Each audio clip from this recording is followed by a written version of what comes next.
नमस्कार and welcome back to your channel college counselling help. और आज हम बातें करने वाले यूपीएसईई या फिर एसडब्ल्यू या फिर यूपीटीयू के नाम से भी जिससे ज्यादातर लोग जानते हैं। अभी हम लोग काउंसलिंग ही कर रहे हैं, काफी लोग उसमें यूपी के निकल जा रहे हैं, तो ये यूपी वालों के लिए काफी अच्छा मौका होता है यार। यूपी की जो स्टेट लेवल के इंजीनियरिंग कॉलेजेस है उसमें एडमिशन लेने का। कुछ लोगों से मैंने पूछा, ज्यादातर को पता है यूपीटीयू क्या होता है, लेकिन कुछ को नहीं पता था, तो मैंने कहा चलो यार एक बार एक इंट्रो सेशन की यूपीटीयू यूपीएसएससी या फिर ये क्या होता है इसके बारे में बता देता हूँ। तो ये कौन कौन अप्लाई, मतलब किसके लिए फायदेमंद होगा, पहले वो मैं बता देता हूं। अगर आप जनरल या ओबीसी कैटेगरी के हो और अगर आपकी रैंक 1 लाख 1.5 लाख के अबाउट लाई कर रही है तो यार एनआईटीएफ टीआईएस तो आपको मिल जाएंगी, बट यूपीटीयू में अगर आप भरते हो, अगर आप यूपी के हो तो आपके लिए थोड़ा सा ज्यादा अच्छा मौका रहेगा। विद ऑल्सो एससी कैटेगरी के अगर आप हो और अगर एससी एसटी कैटेगरी के हो और आपकी रैंक 2 लाख 2.5 लाख या 3 लाख के अबाउट लाई कर रही है तो आई सजेस्ट कि आप जोसा के लिए यूपीटीयू के लिए जरूर अप्लाई करो। जोसा के लिए भी अप्लाई करो लेकिन यूपीटीयू के लिए भी अप्लाई करो, क्योंकि कभी कभी कॉलेजेस आपको अच्छे मिल जाते हैं यूपीटीयू में। ठीक है, तो चलो देखते हैं यूपीटीयू एग्जैक्टली होता क्या है। लेकिन इन सभी चीजों से पहले अगर नए हो तो डू सब्सक्राइब, क्योंकि यहाँ पर हम लोग ऐसे अपडेट्स लाते रहते हैं। तो चलो यार शुरू करते हैं। तो सेम एज यूपीटीयू या यूपीएसएससी को आप जोसा का छोटा भाई समझ सकते हो। जैसे जोसा होता है वैसे यूपीएसएससी या फिर यूपीटीयू में भी होता है। इसमें टॉप गवर्नमेंट कॉलेजेस होते हैं। हम लोग यहाँ पर बताने क्या वाले हैं, तो इसका पूरा का पूरा प्रोसेस मैं बताऊंगा कि कैसे होता है, कौन कौन कॉलेजेस होते हैं, कुछ कॉलेजेस के नाम और चॉइस फिलिंग ऑर्डर आप कैसे भर सकते हो, ठीक है, और कॉलेजेस की प्रायोरिटी आप कैसे डिसाइड कर सकते हो, ये सारी चीजें यहाँ पर बताने वाला हूं। तो चलो यार शुरू करते हैं। सबसे पहले मैं बात करूंगा कि एडमिशन प्रोसेस क्या होता है यूपीएसएससी में। तो सिंपल सा एडमिशन प्रोसेस है। जेईई मेंस का जो रैंक है आपका 2022 का जो भी रैंक है उसी से इसमें एडमिशन होता है और इसका एक सेपरेट से काउंसलिंग होता है। जोसा से अलग हटकर, मतलब इसमें इसकी काउंसलिंग के लिए आपको रजिस्ट्रेशन करना पड़ेगा। उसकी फी क्या होती है वो मैं आपको बताऊंगा। और हाँ, सबसे इंपॉर्टेंट है ये जो उत्तर प्रदेश के डोमिसाइल वाले हैं उनके लिए सबसे इंपॉर्टेंट है। अब कुछ लोग के मन में हो सकता है कि ये डोमिसाइल क्या होता है। तो पहली बात तो ये कि अगर आप यूपी के ही रहने वाले हो, अगर आपके 12th की मार्कशीट में, मतलब आपके 12th का जो स्कूल है वो यूपी का है, तो फिर तो आप यूपी के, वो अलग बात है। लेकिन कभी कभी ऐसा होता है ना कि कोई बंदा है जो कहीं और जाकर के सेटल हो गया, जैसे फॉर एग्जांपल दिल्ली में जाकर के वो सेटल हो गया, उसकी 12th के मार्कशीट में तो दिल्ली का स्कूल है बट उसके पेरेंट्स वो यूपी के हैं, तो उनके लिए भी ये यूपीटीयू या यूपीएसएससी फायदेमंद होता है। ठीक है, अब प्रोसेस क्या होता है, पहले तो इसका फुल फॉर्म देख लो। तो Uttar Pradesh common entrance test counselling and admission. ठीक है, जेईई मेंस के रैंक के बेस पे आपका एडमिशन होता है और जो रजिस्ट्रेशन फी है वो हर कैटेगरी के लिए 1000 रुपए मात्र है।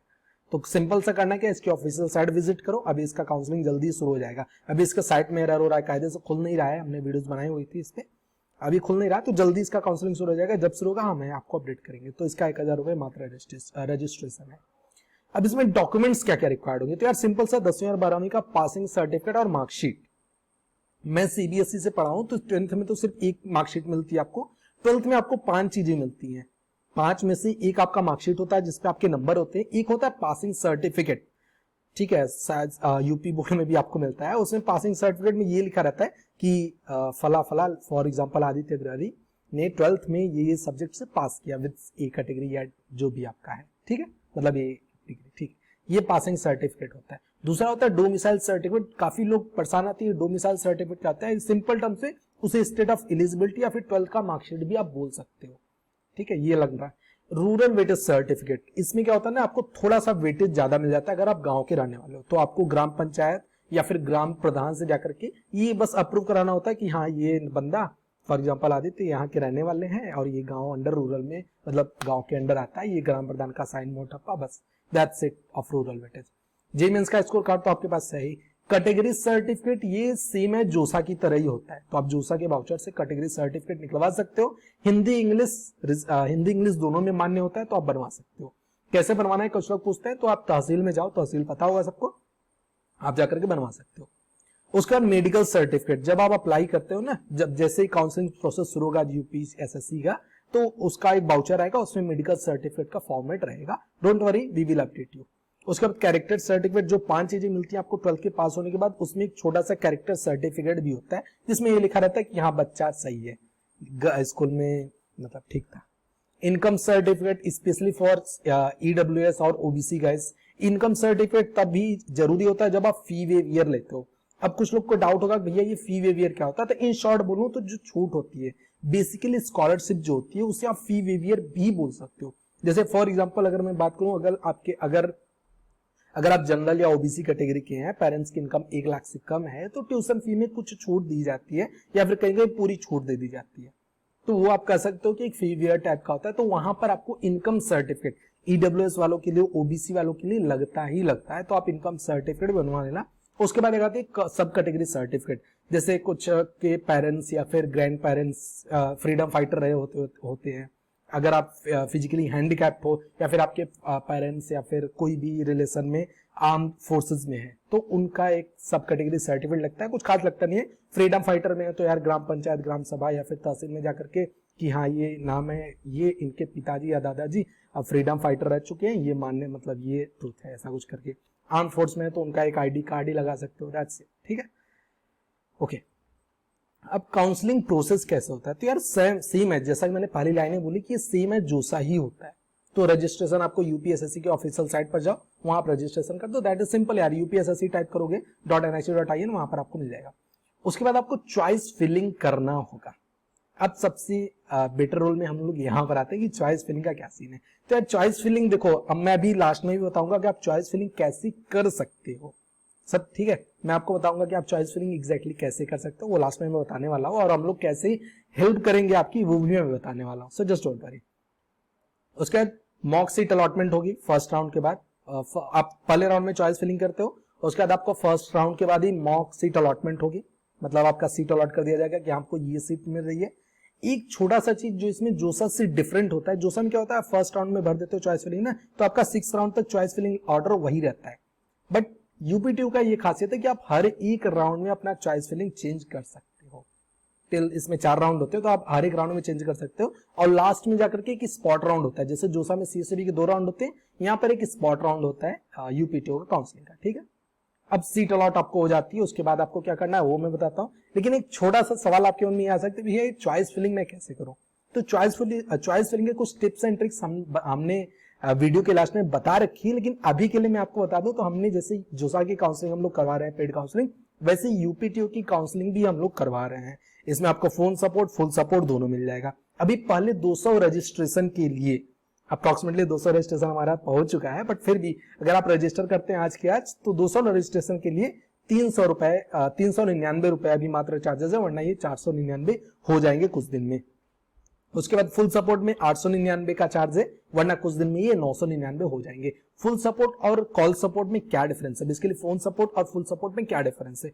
फोन सपोर्ट में क्या है, एक बार आपको कॉल किया जाएगा, आपको बताया जाएगा कि ये सब कॉलेजेस आपको मिल रहे हैं, आप उसे नोट डाउन करके आप उसके बारे में रिसर्च R&D कर सकते हो, ठीक है। उसके बाद अगर कभी भी कोई डाउट आता है तो आप हमें व्हाट्सअप कर सकते हो, एक नंबर आपको प्रोवाइड किया जाएगा, उस पर आप व्हाट्सअप कर सकते हो। और हाँ, एक छोटी सी चीज ये कि आपको चॉइस फिलिंग ऑर्डर जैसे ही काउंसलिंग प्रोसेस शुरू होगा, हम आपको चॉइस फिलिंग ऑर्डर प्रोवाइड कर देंगे।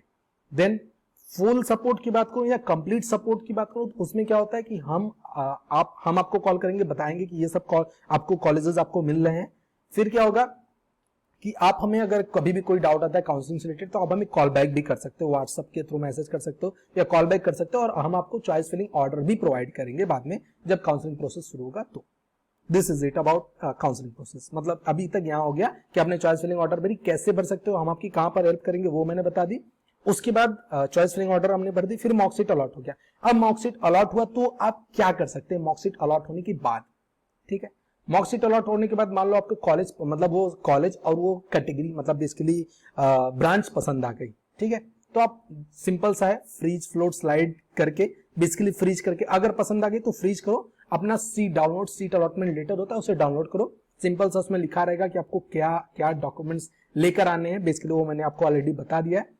फिर आप अपने पास के किसी कॉलेज में, वो कॉलेज का नाम बताएंगे आपको, उस कॉलेज में जाओ और अपना डॉक्यूमेंट्स वेरीफाई कराओ। डॉक्यूमेंट्स वेरिफिकेशन होता है, फिर आपको एक सीट एक्सेप्टेंस फी भी पेमेंट करनी होती है कि हाँ मैं ये सीट ले रहा हूं, ठीक है। ये सीट एक्सेप्टेंस फी क्या होती है वो हम आपको बाद में बता देंगे। ये हो गया फ्रीज अगर आप करते हो तो। स्लाइड और फ्लोट, काफी लोग का डाउट होता है कि स्लाइड और फ्लोट क्या होते हैं। तो यार देखो, स्लाइड का मतलब ये होता है कि मान लो फॉर एग्जांपल आपने कोई भी एक कॉलेज लिया, मान लो आईआईटी लखनऊ हमने ले लिया, ठीक है। आईआईटी लखनऊ में मान लो हमारा 12वें नंबर का कॉलेज था, आईआईटी लखनऊ में हमने 12वां नंबर का प्रेफरेंस था आईटी ब्रांच, और 11वें नंबर या 10वें या 8वें नंबर का कॉलेज था, प्रेफरेंस था हमारा सीएस ब्रांच। मान लो आपको पहले सीट अलॉटमेंट में आपको आईआईटी लखनऊ का आईटी ब्रांच मिल गया, अगर आप फ्रीज करते हो तो ये कॉलेज मिल गया। अगर आप फ्लोट करते हो तो आपको इसके बीच में मान लो आपने किसी कॉलेज का भी आपने लेट्स से KNIT सहारनपुर आपने डाल दिया, सुल्तानपुर डाल दिया, तो वो सकता है फ्लोट में आपको उसके ऊपर का ऑर्डर मिल जाए। लेकिन अगर आप स्लाइड करते हो ना, स्लाइड में आपका कॉलेज वही रहेगा, प्रेफरेंस ऑर्डर बढ़ जाएगा। बस दिस इज इट। समझ में आया? नहीं समझ में? एक बार फिर से बताता हूं। फ्रीज का मतलब तो कॉलेज मिल गया, स्लाइड में आपका कॉलेज वही रहेगा जो आपको मिला है, बट बस उसकी ब्रांच प्रेफरेंस ऊपर चली जाएगी। ठीक है, फ्लोट में पूरा का पूरा चेंज भी हो सकता है, अब इसके लिए आपकी ब्रांच प्रेफरेंस बढ़ जाएगी। तो आप अपने हिसाब से कर सकते हो। अगर इसमें कुछ डाउट है तो आप कमेंट सेक्शन में लिख सकते हो। फिर इसके बाद हाँ, ये तो आपका हो गया। फिर वही है कि आप मान लो स्लाइड करते हो, अगर किसी और राउंड में आपको कॉलेज मिल गया जो आपको पसंद है, तो आप ऐसी चीजें फ्रीज करो, अपना सीट एक्सेप्टेंस लो, निकल जाओ। फ्लोट करते हो तो अगर राउंड में अगर कुछ मिलता है तो वही है, सीट एक्सेप्टेंस लेटर लो और फिर अपना आगे डॉक्यूमेंट्स वेरिफिकेशन के लिए चले जाओ। ठीक है, अगर मान लो आपको विड्रॉ करना है कि भैया मुझे जोसा में कुछ मिल गया, मैं यूपीटीयू से विड्रॉ करना चाहता हूं, तो आप थर्ड राउंड तक विड्रॉ कर सकते हो, क्योंकि इसमें 4 ही राउंड होते हैं, एक राउंड पहले तक आपको विड्रॉ कर सकते हो। तो आपको सीट एक्सेप्टेंस फी वगैरह वगैरह आपको कुछ प्रोसेसिंग चार्ज करके वापस मिल जाएगी, वरना फिर थर्ड के बाद नहीं निकाल सकती। ठीक है, अब यूपीटीयू के कुछ टॉप गवर्नमेंट कॉलेजेस, जिसमें सबसे पहले नंबर पे आता है IET Lucknow, institute of engineering and technology. उसके बाद आपका KNIT सुल्तानपुर, देन है Bundelkhand BIET, Bundelkhand institute of engineering technology Jhansi में है, और ऐसे कुछ कॉलेजेस के नाम हमने यहाँ पर दिए रखे हैं। अब जो मैं बात कर रहा था ब्रांच प्रेफरेंस या फिर चॉइस ऑर्डर आप कैसे भर सकते हो, तो यार ब्रांच प्रेफरेंस आप जाते हो, फ्यूचर ब्रांचेस इन्हें बोला जाता है, computer science and engineering, IT and electronics and communication engineering. ठीक है, एक छोटी सी चीज जो मैंने आपको वीडियो के स्टार्टिंग में बोली थी, हम आपको कुछ टिप्स बताने वाले हैं जिससे आप अपना चॉइस फिलिंग ऑर्डर भर सकते हो। पहला टिप्स तो ये है कि इसमें फी वेवियर, ट्यूशन फी वेवियर एक करके होता है, इसमें ट्यूशन फी एग्जैक्टली माफ होती है, आपको कुछ नहीं देना होता है। तो पहले तो उन्हीं ट्यूशन फी वेवियर्स को आप भरेंगे, उसके बाद आप विदाउट TFW भर सकते हो। और एक चीज कि आपका जो ब्रांच प्रेफरेंस है, वैसे हम आपको ऑर्डर्स प्रोवाइड करेंगे, या हम आपको आइडियल ऑर्डर प्रोवाइड करेंगे जो एक अच्छा ऑर्डर होता है। हमने सारी चीजें, प्लेसमेंट्स, ट्यूशन फी वेवियर, सारी चीजों को देखते हुए ऑर्डर हमने बना रखा है। वो अगर आप हमारा पेड काउंसलिंग लेते हैं, ये 3 टाइप का है, तो आपको मिल जाएगा। उसके बाद रैंक विद ब्रांच, अभी मैं इसके काउंसलिंग के बारे में एक बार फिर से बता देता हूं। तो UPTU full support, call support मैंने आपको बता दिया। अगर आप यूपी वाले हैं तो आपको पता होगा HBTU जो कानपुर में है और MMUT जो गोरखपुर में है, इन दोनों कॉलेजेस के बारे में आपको पता होगा। अगर आप कॉम्बो ऑफर लेते हो, मतलब कॉम्बो काउंसलिंग लेते हो, मतलब आपको यूपीटीयू का भी फुल काउंसलिंग की जाएगी, HBTU की और MMUT का भी आपको काउंसलिंग की जाएगी, तो ये मात्र 1599 रुपीज में है। तो आप रजिस्टर कर सकते हो, डिस्क्रिप्शन में तीनों लिंक मिल जाएंगी। अगर कुछ डाउट है यूपीटीयू काउंसलिंग से रिलेटेड, इवन जोसा काउंसलिंग से रिलेटेड भी, तो आप कमेंट सेक्शन में जरूर मेंशन कर सकते हो। वी विल ट्राई कि आपके सभी के सभी आंसर्स को रिप्लाई किया जाए। तो एक बार फिर से ये पहले 200 रजिस्ट्रेशन के लिए, तो जल्दी से रजिस्ट्रेशन करना। बाकी कुछ डाउट हो तो आपका स्वागत है। चलो फिर मिलते हैं आगे। जय हिंद।